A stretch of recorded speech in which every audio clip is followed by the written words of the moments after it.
आज हम चेक करेंगे what is IELTS listening, how many parts we have in IELTS, और इसके जो टिप्स एंड ट्रिक्स हैं, स्ट्रेटजीज़ हैं, वो इनिशियली मैं आप लोग को एक्सप्लेन करूँगा. After that we will be turning on all the PCs and will be sitting there. I will be playing the audio and then you have to open the LMS portal, और LMS portal के ऊपर सारा हम part 1 भी करेंगे, part 2 भी करेंगे of the different test. अगर हम स्टैंडर्ड मटेरियल की बात करेंगे तो वी हैव कैम्ब्रिज IELTS. जो प्रैक्टिस टेस्ट है वो हम करते हैं 10 to 16. Then we have for mock test 17, 18, 19. ये लेटेस्ट मटेरियल है. और during practice session you would be doing part 1, 2, 3, 4 within no time, within 3 to 5 seconds. आप जो भी सुनते हैं, परफॉर्म करते हैं, आइदर इट्स MCQs, ब्लैंक्स, आपका मैप है, लेबल द डायग्राम है, what ever it is, part 1, 2 and 3, 4. तो सबमिट करेंगे with in 3 to 5 seconds you be getting the result. आप उसको एवेलुएट कर सकते हैं, चेक कर सकते हैं कि कहाँ पे इशू है. सबसे पहले इसको एडमिनिस्ट्रेटिवली देखते हैं. How many parts we have in IELTS listening? 3 parts. कौन कौन से हैं? We have 4 parts. ठीक है. पहले जो 2 पार्ट्स होते हैं, part 1 and part 2, we call it social. Part 3 and part 4 we call it educational. Social and educational. 2 part social हो गए, 2 एजुकेशनल हो गए. इसके अंदर जो आपके क्वेश्चंस हैं that is 1 to 10. This is the administration of the test. Then 11 to 20, 21 to 30, 31 to 40. तो ये 4 आपके हो गए पार्ट्स. इन चारों पार्ट्स के अंदर which one is the easiest? Any idea? जो सबसे आसान है. वालेकुम अस्सलाम. Part 1. Part 1 is the easiest. Difficult, more difficult, most difficult. कुछ लोगों के लिए ये ज़्यादा डिफ़िकल्ट है, कुछ लोगों के लिए ये ज़्यादा डिफ़िकल्ट है. Because here we have MCQs. यहाँ ब्लैंक्स आती हैं, यहाँ भी ब्लैंक्स आती हैं, but this is biodata form. यहाँ समटाइम आपके पास ब्लैंक्स आती हैं, समटाइम आपके पास और क्या आता है? मैप, डायग्राम, लिस्ट, ये चीज़ें आपके पास आएंगी. लिस्ट यहाँ भी आती है, यहाँ पर, यहाँ भी आती है, यहाँ भी आती है. ये जो चीज़ है that is the easiest one. If you are getting map तो ये, या डायग्राम, तो ये मुफ्त के नंबर होते हैं, ये 100% ठीक होने चाहिए. If you are getting list again it should be 100% correct. ये मुफ्त के नंबर हैं. 10 ये हो गए, 3-4 इसमें से हो जाते हैं, 3-4 इसमें से हो जाते हैं. तो if you are getting 7 marks या 10 मार्क्स या तो 17 मार्क्स आपके वैसे बन जाते हैं. अराउंड 5.5 आपका स्कोर मुफ्त का है. दीज आर ब्लैंक्स थोड़ी सी ट्रिकी होती हैं. यहाँ से 5-7 नंबर आप ले लेते हैं, और ये MCQs हैं. सम टाइम आपके पास 10 out of 10 MCQs होते हैं, some time there are 5 MCQs, 5 list है. लिस्ट आसान होती है, ये मुश्किल है. तो अभी हम देखते हैं कि बाकी जो चीज़ें हैं वो क्या क्या हैं.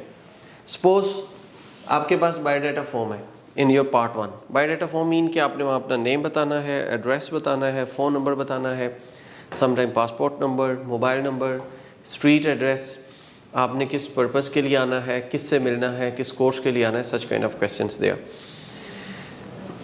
आप किसी कॉन्सर्ट में जा रहे हैं, आप कॉल करते हैं अबाउट द कॉन्सर्ट इन्फॉर्मेशन. आपने AC परचेज़ करना है, आपने घर में कुछ इंस्टॉलेशन करानी है, किसी चीज़ की मेंटेनेंस करानी है, किसी वुड कार्विंग वाले को बुलाना है, कारपेंटर को बुलाना है, पेंट करने के लिए बुलाना है, किसी रेलवे स्टेशन की रिजर्वेशन करनी है, you are going out of the country. Even आप यशाल इंग्लिश हाउस में कॉल करते हैं और आप कहते हैं कि I want to get information about IELTS. तो यहाँ से आपसे बंदा पूछता है व्हाट्स योर नेम. आप कहते हैं फॉर एग्जांपल समीरा मनुजा. अब मनुजा की स्पेलिंग हमें नहीं पता क्या है. वो फिर आपसे पूछेगा कि what are the spellings of your second name और योर सर नेम. तो फिर आप अपने स्पेलिंग्स बताते हैं.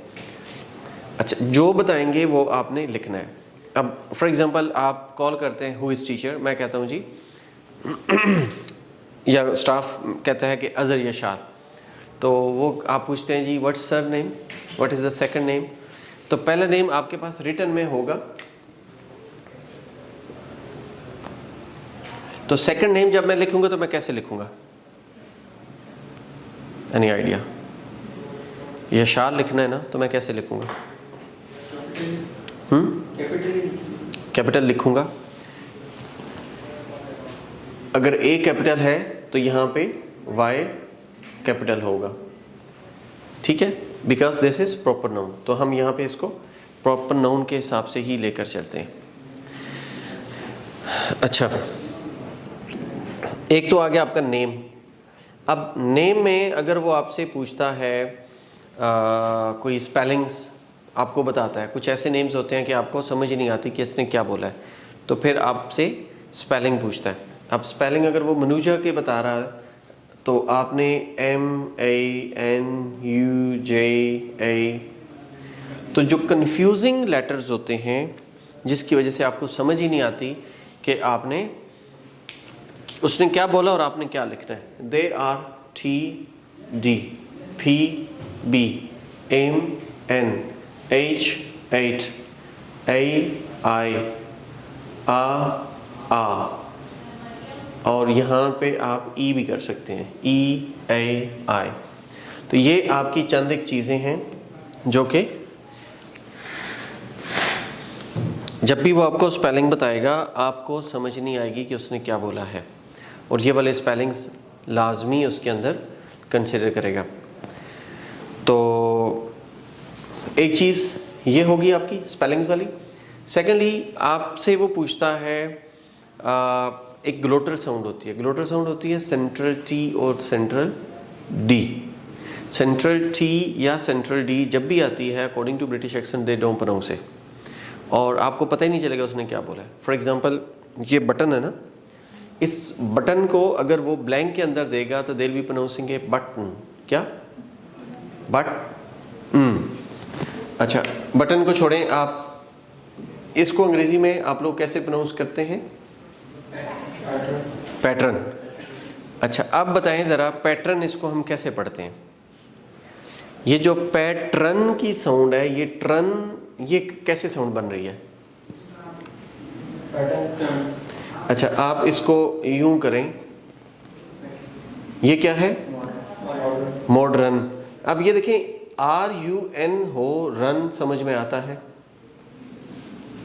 According to British accent BBC received pronunciation according to IPA, आपके बाद जब भी आता है आ and after R if there is consonant तो हम इसको नहीं पढ़ते, इस कॉन्सोनेंट को आर को पढ़ते ही नहीं है।